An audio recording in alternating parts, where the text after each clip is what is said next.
So I've done the first row in Brussels stitch, and then I've wrapped once to secure it to the coordinate, come back across and laid my thread and wrapped twice on this edge, and I'm ready to begin the next row. Now, because I've laid the cord back, I am working Chorded Brussels, that is the stitch for the bottom of the ornament, and I've worked up 2 loops here to give myself space. I want to continue this coming up the side just a little further than where my stitches are going to lay when I work the stitch.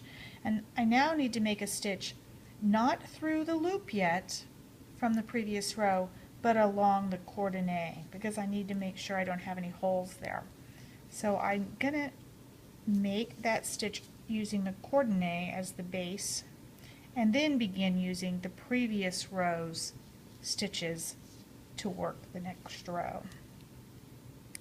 I'm working rather loosely so that you can see the spaces between the stitches. You might want to work this loose, and then again you may want to work a little tighter, a little closer together on your stitches. It's up to you and how loose you would like your stitches to be and how open you want the section of lace to be.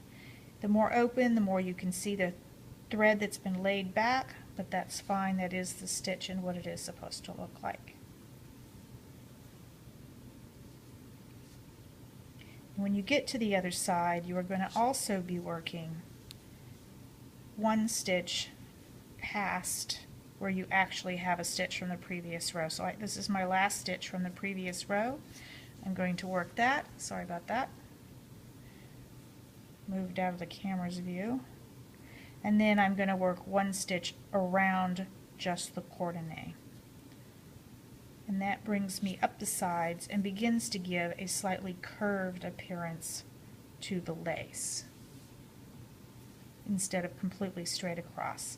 Now it's up to you whether you come 1 more stitch or not. I only did 1 stitch on the other side, so I'm going to leave it at that here, and I'm going to anchor by going underneath the coordinate as we did in the basic instructional videos, and then wrap 1 more time at least and just whip stitch that there. Because I'm working in Chorded Brussels, I will then take my cord across and anchor it to the other side by going under.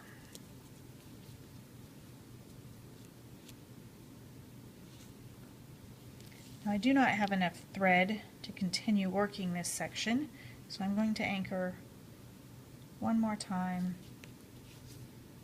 so that it is secure, and then leave that thread so that I can catch it as I tie on the next thread. I will catch the thread I've finished with as well as the coordinate to secure it a little better. And then I will be back in just a moment when we're ready to change the colors here.